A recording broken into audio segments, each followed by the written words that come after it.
यात्रा गच्छियादेखि बेरेटारसम्मको सर यस्तो राम्रो बाटो छ हौ यताबाट हेर्ने हो यो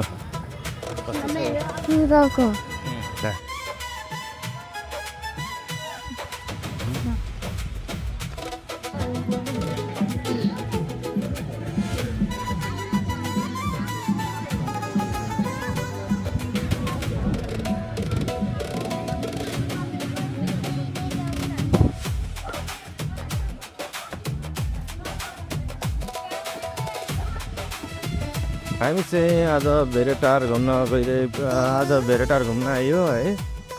अनि मम्मी छोरी म आएको छु। मेरो छोरी पर कुद्दैछ है। छोरी एकछिन मेरो प्यारी यहाँनिर मेरो छेउछेउ आउँदैछ है। हामी सट्ट घुम्दैछौँ। यहाँ माथि गएर आयो।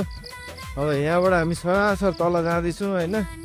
साह्रै मजा लाग्यो बाइकमा। यो धेरै समय पछाडि 2 वर्ष 3 वर्ष पछाडि अत्यधिक रमाइलो लाग्यो है। फेरि पनि आउने। मेरो बेबीलाई पर देखिरहेछ। छोरी अलिक बिस्तारै हिँड है, बिस्तारै हिँड। अब रमाइलो हुँदो रहेछ है, रमाइलो हुँदो रहेछ। तलतिर चाहिँ गर्मी छ होइन। यहाँ चाहिँ एकदम चिसो के, मौसम चिसो है। अनि ज्याकेट लाउँ जस्तो चिसो मौसम छ है यहाँनिर चाहिँ। यसो घुम्न आउँदाखेरि चाहिँ गर्मी मौसममा यहाँ ठिक रहेछ। हामी पुष्पाको बेलामा आउँछौँ है, अरू बेला पिकनिक आउँदाखेरि। तर गर्मी मौसम अत्यधिक राम्रो रहेछ। गर्मी मौसममा आउनुपर्छ है। छोटो ब्लग बनाउँदै म पोस्ट गर्छु है। अहिलेलाई फेरि tata bye by, thank you.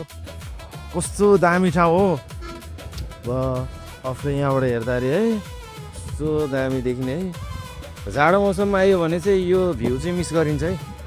अब होइन गर्मी मौसममा आएकोले गर्दाखेरि पुरा भिजन क्लियर छ है। पर हेर्दाखेरि कस्तो दामी देखिने क्या। ओ कति राम्रो है। बाफरे कति राम्रो। आज मम्मी छोरी पनि घुम्न आएको छ होइन। छोरी कस्तो लाग्यो तिमीलाई? यस, आज तिम्रो छुट्टी हो कि होइन? हो, छुट्टीले गर्दाखेरि तिमी घुम्न आयो। मम्मी ड्याडीसँग आयो। कस्तो यो बादल देख्यो नि कस्तो राम्रो है। झन् मम्मी ड्याडीसँग घुम्न आउँदा कस्तो मजा आयो होइन। हो, मम्मीलाई पनि कति खुसी लागिरहेको छ नि यो चिसो हावामा। कस्तो मजाले हो। अब हामी उहाँ माथि चढ्ने कि नचढ्ने उहाँ माथि टुप्पोमा हो हेन सिसाकोमा।